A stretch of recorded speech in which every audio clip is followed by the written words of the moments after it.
துல்லியமாகவும் விரைவாகவும் தரும் எக்ஸ்பிரஸ் 18 துரித செய்திகளை பார்க்கலாம்.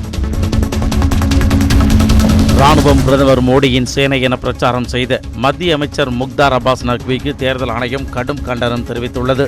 தேர்தல் பிரச்சாரத்தில் ராணுவம் குறித்து பேசக்கூடாது என தேர்தல் ஆணையம் உத்தரவிட்டுள்ள நிலையில் உத்தரப்பிரதேச மாநிலம் ராம்பூர் தொகுதியில் பேசிய மத்திய அமைச்சர் முக்தார் அப்பாஸ் நக்வி ராணுவம் பிரதமர் மோடியின் சேனை என குறிப்பிட்டார். இது குறித்த புகார்களின் அடிப்படையில் தேர்தல் ஆணையம் விளக்கம் கேட்டு அவருக்கு நோட்டீஸ் அனுப்பியுள்ளது. மேலும் எதிர்காலத்தில் இதுபோன்று பேசக்கூடாது என்றும் அவருக்கு தேர்தல் ஆணையம் எச்சரிக்கை விடுத்துள்ளது. பாகிஸ்தானுடன் எல்லை கட்டுப்பாட்டு கோடு வழியாக வர்த்தகம் செய்வதற்கு இன்று முதல் இந்தியா மீண்டும் தடை விதித்துள்ளது. இந்தியா பாகிஸ்தான் இடையிலான எல்லை கட்டுப்பாட்டு கோடு வழியாக வர்த்தகம் தற்போது ஜம்மு காஷ்மீர் மாநிலம் பாராமுல்லா மாவட்டத்தில் உள்ள சலாமாபாத் மற்றும் பூஞ்ச் மாவட்டத்தின் சக்கோண்டாபாக் ஆகிய இடங்களில் வாரத்திற்கு 4 நாட்கள் நடைபெறுகிறது. இந்த வர்த்தகத்தை பயன்படுத்தி சட்டவிரோத ஆயுதங்கள், போதைப் பொருட்கள் மற்றும் வெளிநாட்டு கரன்சிகளை பாகிஸ்தானில் இருந்து சிலர் கடத்துவதாக கூறியுள்ள உள்துறை அமைச்சகம் இந்த வர்த்தகத்திற்கு தற்காலிக தடை விதிப்பதாக அறிவித்துள்ளது. மேலும் இந்த தடை இன்று முதல் அமலுக்கு வருவதாகவும் கூறியுள்ளது. திரிபுரா மாநிலத்தில் காவல் நிலையத்தில் வைக்கப்பட்டிருந்த விசாரணை கைதி ஒருவரின் கன்னத்தில் அம்மாநில காங்கிரஸ் கட்சி தலைவர் அறைந்த காட்சி வெளியாகியுள்ளது. திரிபுரா மாநில காங்கிரஸ் கட்சி தலைவரான பிரத்யோத் கிஷோர் மற்றும் அவரது சகோதரி ஆகியோருக்கு பாதுகாப்புக்கு சென்ற வாகனத்தை இளைஞர் ஒருவர் தாக்கியுள்ளார். இதையடுத்து அவரை போலீசார் கைது செய்து கோவாய் பகுதியில் காவல் நிலையத்தில் வைத்திருந்தனர். ஆட்சித் தலைவர் அறைந்த காட்சி திரிபுரா மாநில காங்கிரஸ் கட்சி தலையாகியுள்ளது. திரிப் கிஷோர் மற்றும் அவரது சகோதரி ஆகியோருக்கு பாதுகாவலரான பிரத்யோத் இளைஞர் ஒருவர் தாக்கியுள்ளார். சென்ற வாகனத்தை போலீசார் கைது செய்து காவல் நிலையம் இதையடுத்து அவரை நிலையத்தில் வைத்திருந்தனர். திரிபுரா மாநில காங்கிரஸ் கட்சி தலைவர் அறைந்த காட்சிப்படி கிஷோர் மற்றும் அவரது சகோதரி ஆகியோருக்கு பாதுகாப்பாகியுள்ளது. திரிப் இளைஞர் ஒருவர் தாக்கியுள்ளவரான பிரத்யோத் இதையடுத்து அவரை கோவாய் பகுதியில் காவல் நிலையம் திரிபுரா மாநில காங்கிரஸ் கட்சி தலைவர் அறைந்த காட்சிப்படி கிஷோர் மற்றும் அவரது சகோதரி ஆகியோருக்கு பாதுகாப்பு இளைஞர் ஒருவர் தாக்கியுள்ளது. திரிபுரான பிரத்யோத் போட்டியிட தடை விதிக்க கோரி மாலேகான் குண்டுவெடிப்பில் மகனை இழந்த தந்தை ஒருவர் தேசிய புலனாய்வு முகமை நீதிமன்றத்தில் வழக்கு தொடர்ந்துள்ளார். இமாச்சல பிரதேசம் மணாலி லே சாலையில் படர்ந்துள்ள உறைபனியை அகற்றும் பணிகள் தீவிரமாக நடைபெற்று வருகின்றன. இமாச்சல பிரதேசத்தின் லவுல் ஸ்பிதி பகுதியில் அதிகளவு பனிப்பொழிவு நிலவி வருகிறது. இதனால் மணாலி லே சாலையில் எங்கு பார்த்தாலும் பனி படர்ந்து காணப்படுகிறது. இமாச்சல் காஷ்மீர் இடையே போக்குவரத்தும் பாதிக்கப்பட்டுள்ளது. இந்த நிலையில் பனிக்கட்டிகளை அகற்றும் வேலைகள் தற்போது துரிதப்படுத்தப்பட்டுள்ளன.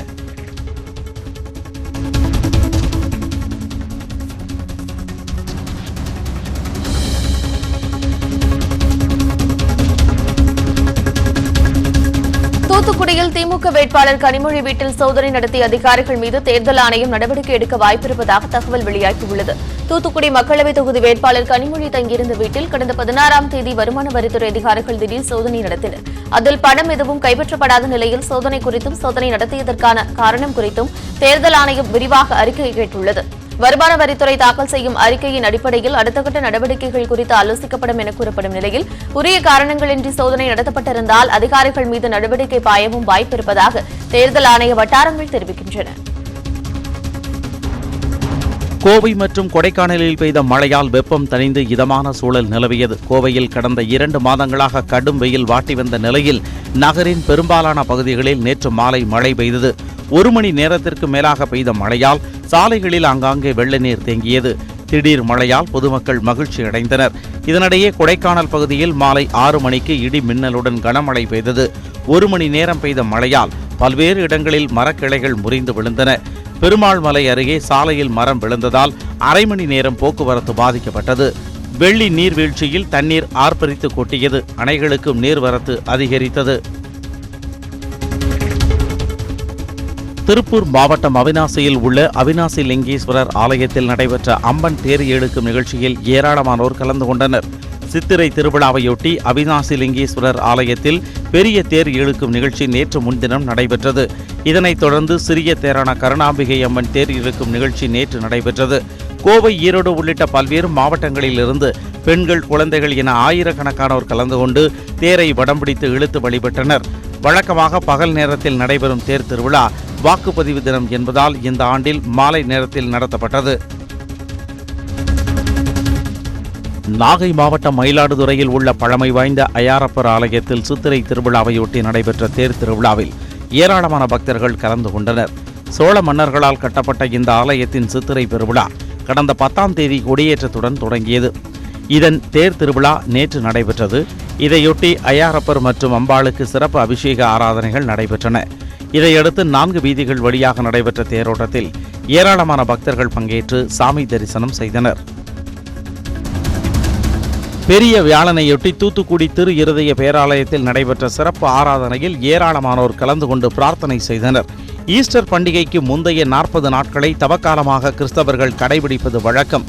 இந்த தவக்காலத்தின் கடைசி வாரத்தில் வரும் வியாழக்கிழமையை பெரிய வியாழன் என்று அழைக்கின்றனர்.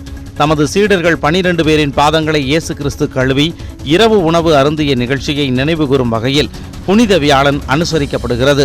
இதன்படி பெரிய வியாழனையொட்டி தூத்துக்குடி திரு இருதய பேராலயத்தில் நேற்று மாலை நடைபெற்ற ஆராதனையில் மறைமாவட்ட ஆயர் ஸ்டீபன் அந்தோனி கலந்து கொண்டு ஏழைகள் 12 பேரின் பாதங்களை கழுவினார்.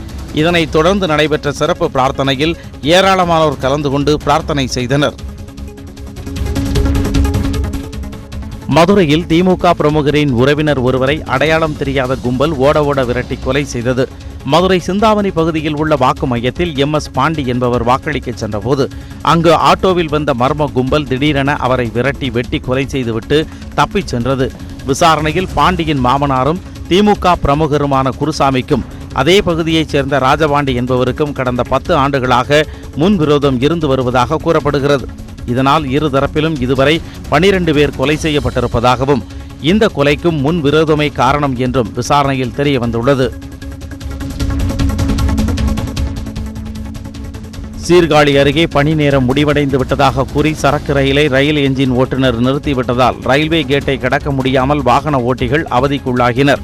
நெய்வேலியிலிருந்து நிலக்கரி ஏற்றிக்கொண்டு காரைக்கால் துறைமுகத்திற்கு செல்லும் சரக்கு ரயில்கள் நாகை மாவட்டம் சீர்காழி அருகே உள்ள வைத்தீஸ்வரன் கோவில் ரயில் நிலையம் வழியாக செல்லும். இதேபோல நேற்று இயக்கப்பட்ட சரக்கு ரயிலை வைத்தீஸ்வரன் கோவில் ரயில் நிலையத்தில் ரயில் என்ஜின் ஓட்டுநர் முத்துராஜா நிறுத்திவிட்டார். தனக்கு பணி நேரம் முடிந்துவிட்டதாகவும் இதற்கு மேல் இயக்க முடியாது என்றும் அவர் கூறினார். சரக்கு ரயிலில் அதிக பெட்டிகள் இருப்பதால் வைத்தீஸ்வரன் கோவில் புங்கனூர் இடையேயான சாலையை தாண்டியும் ரயில் நின்றது. இதன் காரணமாக ரயில்வே கேட் திறந்திருந்த போதும் வாகன ஓட்டிகளால் ரயில்வே கேட்டை கடந்து செல்ல முடியவில்லை. ரயில் நிலைய அதிகாரி சமாதான பேச்சுவார்த்தை நடத்தியதை தொடர்ந்து மயிலாடுதுறை ரயில் நிலையம் வரை இயக்குவதாக ரயில் இன்ஜின் ஓட்டுநர் முத்துராஜா ஒப்புக்கொண்டார். இதையடுத்து 2 மணி நேரமாக முடங்கியிருந்த போக்குவரத்து சீரானது. ஈரோடு மாவட்டம் பவானியில் சணல் பைகள் தயாரிக்கும் நிறுவனத்தில் ஏற்பட்ட தீ விபத்தில் 1 கோடி ரூபாய் மதிப்பிலான இயந்திரங்கள் மற்றும் பைகள் எரிந்து நாசமாகின.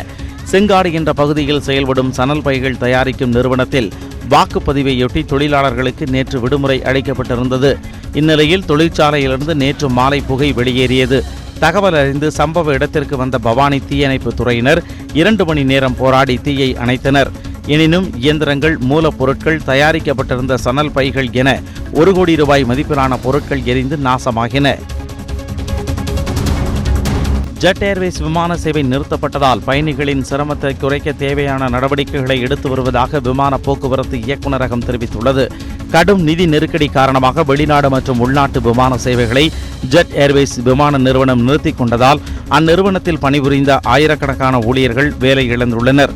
இந்நிலையில் விமான நிலைய அதிகாரிகள் மற்றும் விமான நிறுவன அதிகாரிகளுடன் விமான போக்குவரத்து இயக்குநரக செயலாளர் பிரதீப் சிங் கரோலா ஆலோசனை நடத்தினார்.